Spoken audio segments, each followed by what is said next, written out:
नमस्कार साथियों, स्वागत है आपका बी एन के 24 यूट्यूब चैनल पे। बहुत बहुत साथियों, आज चर्चा कर लेंगे पहले फर्टिलाइजर की। फर्टिलाइजर को लेकर के आ गई है बड़ी खबर, और इतनी बड़ी खबर आ गई है 2003 में जो फर्टिलाइजर मंत्रालय है उसने जो फर्टिलाइजर कंपनी है ना, उनका जो एक मार्जिन होता है ना, उसका रिव्यू किया था। और अब 22 साल बाद फिर से फर्टिलाइजर की कंपनियों के मार्जिन का रिव्यू करने जा रही है। किन कंपनियों के लिए फ़ायदा रहेगा? जैसे GSFC है, गुजरात स्टेट फर्टिलाइजर केमिकल, या तुम्हारा JNFC है, गुजरात नर्मदा फर्टिलाइजर, RCF है। इन कंपनियों के लिए बेहद अच्छी खबर है। क्यों? क्या है इसके फ़ायदे? देखो क्या है, आपने देखा होगा ये जो फर्टिलाइजर से रिलेटेड कंपनियां हैं ना, इन कंपनियों का जो पी रेशियो है ना, बहुत ही कम है।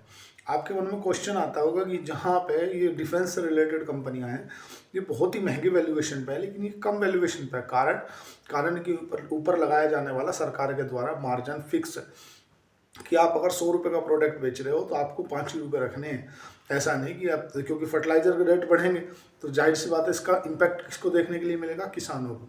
फर्टिलाइजर ज़्यादा कंज्यूम कौन करता है भाई? भाई फर्टिलाइजर उसमें तो लग नहीं रहा कि भाई गाड़ी बन रही है, गाड़ी में फर्टिलाइजर लग रहा है, या कार में फर्टिलाइजर लग रहा है। फर्टिलाइजर का उपयोग कायम है, फर्टिलाइजर का उपयोग है कृषि में। और कृषि मतलब भारत में 70% या 60% के आसपास कृषि है, मतलब किसान है। और अगर उनकी दिक्कत हुई तो समझ लो सरकार हिल जाती है। तो सरकार ने वर्ष 2003 में इन कंपनियों का एक बार रिव्यू किया था, और अभी दिल्ली मंत्रालय से ऐसी खबर चल रही है कि फर्टिलाइजर कंपनियों के जो मार्जिन है उनके ऊपर रिव्यू कर सकता है फर्टिलाइजर मंत्रालय। अब अगर रिव्यू करेगा तो जाहिर सी बात है, जो ये प्रोडक्ट्स पहले 100 रुपये का बेच देते, अब ये जाहिर सी बात है अपनी डिमांड रख रखी होगी हमें कि 300 का बिचवाओ, 250 का बिकवाओ। तो रिव्यू करेगा तो इन कंपनियों के मार्जिन इम्पैक्ट पड़ेगा, मार्जिन पे इम्पैक्ट पड़ेगा, तो इन कंपनियों के लिए बेहद पॉजिटिव खबर है। अब समझ लो कि आज बाजार में उठापटक क्या रही, बाजार ऊपर खुला और खुल के लगा कि अब तो बस ऊपर, मतलब अच्छी रिकवरी भी आई, उसके बाद फिर फिसल गया। कारण कारण की चर्चा करें, देखो क्या है कि कल है जो सबसे बड़ा इवेंट। कल क्या है इवेंट? कल आने वाले हैं तुम्हारा चुनाव के नतीजे, और सुबह से ही 8 बजे से गिनती चालू हो जाएगी, और 8 बजे से 12 बजे तक, ये जो 8 से 12 का टाइम है ना, 12 बजे तक के आसपास कुछ क्लियरिटी हो जाएगी कि बीजेपी कितने बहुमत से आ रही है, जो मतलब एनडीए कितने बहुमत से आ रही है, या उनके जो विपक्ष में है कितनी सीटें मिल रही हैं। अगर जैसे एग्जिट पोल बता रहे हैं उसके अनुसार आंकड़े नहीं आते निकल के, जैसे एग्जिट पोल के अनुसार 130 के सीटें के आसपास, 140 के आसपास आता है, तो कहीं ना कहीं बाजार के अंदर उतार चढ़ाव हो सकता है। मतलब देखो, जो शॉर्ट करने वाले हैं वो भी, उनके मन में भी टेंशन है। क्या ऐसा नहीं कि हम शॉर्ट कर दें और कल बीजेपी पूर्ण बहुमत से आ जाए तो बाजार ऊपर, मतलब ये मान के चलो नीचे से रॉकेट हो जाए। और जो लॉन्ग करने वाले हैं वो भी टेंशन में है कि यार ऐसा नहीं कि हम लॉन्ग कर दें और पता चले जैसे जून 2025-24 में आए थे नतीजे, मतलब एकदम से बाजार नीचे गिर जाए। तो दोनों यही कारण है कि आज बाजार ऊपर भी गया, और ऊपर जाने के बाद फिर से एक बार नीचे डंप डाउन हुआ, और 130 पॉइंट के आसपास की जो रिकवरी थी वो निफ्टी ने अपनी गंवा दी, और 3 पॉइंट ऊपर खुला, मतलब बंद हुआ। न जाने बंद हुआ नहीं। अब अमेरिका के जो बाजार थे सुबह तो वो अच्छे दिख रहे थे, लेकिन वो 3 बजे से आते आते आते वो नीचे डाउन हो गए, मतलब अपनी जो स्ट्रेंथ थी वो पूरी गंवा दी। आज वीकली एक्सपायरी भी थी, वीकली का है कि सेंसेक्स की एक्सपायरी थी, उस कारण से थोड़ा सा मतलब उतार चढ़ाव देखने के लिए मिला। आज अगर बात कर लेंगे FII DII के आंकड़े की, तो FII ने 300 करोड़ के आसपास की फिर से बिकवाली करी है, 384 करोड़ की, और DII ने फिर से खरीदारी करी है।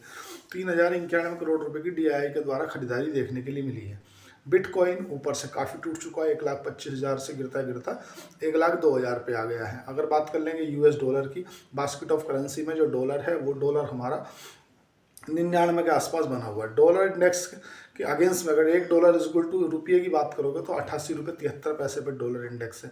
लंदन के जो बाजार है 70 पॉइंट नीचे हैं। जर्मनी के जो बाजार हैं, जर्मनी के बाजार 144 पॉइंट के आसपास की जो स्ट्रेंथ है वो दिखा रहे हैं। जो जापान के बाजार हैं वो 218 पॉइंट ऊपर ही कारोबार कर रहे हैं। पेरिस के बाजार में 51 पॉइंट के आसपास की थोड़ी सी तेजी है। अगर बात करोगे ऑल ओवर, भाई चाइना के बाजार में तेजी है, हांगकांग के बाजार में तेजी है, और जापान के बाजार में तेजी है। अगर अमेरिका के बाजार की बात करोगे तो सुस्ती के साथ कारोबार कर रहा है। मन में क्वेश्चन आ रहा होगा कि यार चांदी ने इतनी एकदम 1,40,000 के आसपास चल रही थी, अब 1,67,000 पहुंच गई, ऐसी क्या खबर आ गई कि यार चांदी तो मतलब लोगों की चांदी चांदी हो गई। देखो क्या है, सबसे पहले समझो लोगों की चांदी चांदी क्यों हुई है। चांदी एक ज्वेलरी नहीं है। चांदी जो है ना वो और कंपनियों के लिए, इंडस्ट्री के लिए एक रियल अर्थ मटेरियल भी है।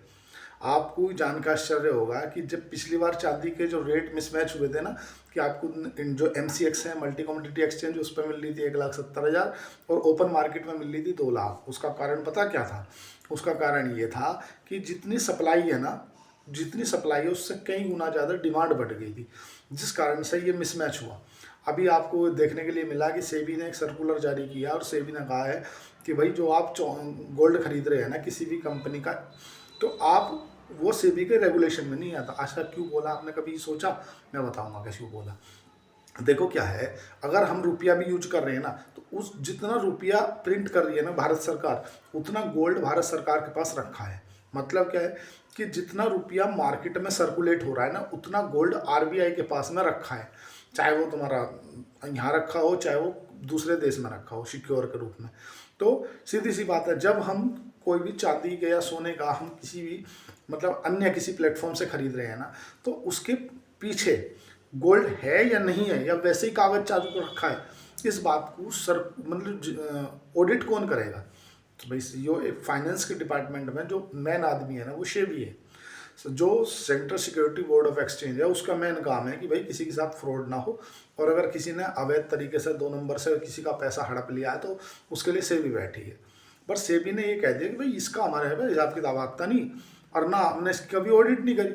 जो आपने देखा होगा जो गोल्ड के ETF वगैरह होते हैं ना, या बहुत से मतलब डायरेक्ट ही कोई ऐप के माध्यम से बेच दे रहे हैं, जैसे पेटीएम। जैसे आपने देखा होगा जिस दिन ये सेबी का नियम आया पेटीएम बहुत गिरा। चांदी के ऊपर चढ़ने के पीछे वजह क्या है कि चांदी की डिमांड बढ़ गई है। डिमांड बढ़ गई, सप्लाई उतनी है नहीं, तो चांदी का गिरना स्वाभाविक है। और चांदी जो गिरी उसके बाद जो तेजी से रन अप आया, और मतलब 4 ट्रेडिंग सेशनों में 25,000 रुपये ऊपर हो गई चांदी। लोगों की फिर से चांदी चांदी हो गई। अब लोग सोचते होंगे कि यार आखिर यूट्यूब पे तो बहुत सारे चैनल हैं, लेकिन हम यहाँ पे क्यों जाएं? देखो समझो, यूट्यूब पे तमाम चैनल हैं, बट आजकल ना जो आपने देखा होगा यूट्यूब या जो आजकल टीवी है या जो न्यूज़ चैनल है ना, वे न्यूज़ चैनल पे आदमी TRP के चक्कर में कुछ कह देता है। जैसे सिंपल समझो, जब आपने देखा होगा पाकिस्तान के साथ कॉन्फ्लिक्ट बढ़ा, तो पाकिस्तान भारत सरकार क्या कह रही है उनसे उन्हें कोई लेना देना नहीं, इंडियन आर्मी क्या कर रही है उससे उन्हें कोई लेना देना नहीं। उनके अपनी TRP बढ़ाने के चक्कर में जो पुराने मतलब खेल कूद वाले एनिमेशन होते हैं वही टीवी पर चला दिए, बोले ये कराची पहुंच गए, ये लाहौर पर कब्जा कर लिया। यहाँ तक कि TRP के चक्कर में अभी आपने देखा होगा धर्मेंद्र, मतलब अब तो वो फार्म हाउस पहुँच गए, अपने स्वस्थ हो गए, उनको भी मतलब कई न्यूज़ चैनलों ने मरा हुआ घोषित कर दिया, बोले ये थे हो गए, डज नॉट मोर। तो ये क्या है ना, TRP का चक्कर है। अब आदमी क्या है कि पहले देख लेता है न्यूज़ चैनल में, और फिर उसको कंफर्म करने के लिए यूट्यूब चैनल पे आता है, और यूट्यूब चैनल पे भी उस पर जिस पे उसे भरोसा हो। मतलब ये हो कि सामने वाले के आप कोई भी वीडियो फॉलो कर रहे हो, किसी को भी कर रहे हो, जब आपने एक बार वो वीडियो देख ली तो आपको 100% श्योरिटी रहनी चाहिए कि अगर ये बोला है तो ये सही है। कोई आदमी तोड़ मरोड़ के कुछ बता देता, कुछ की कुछ बता देता।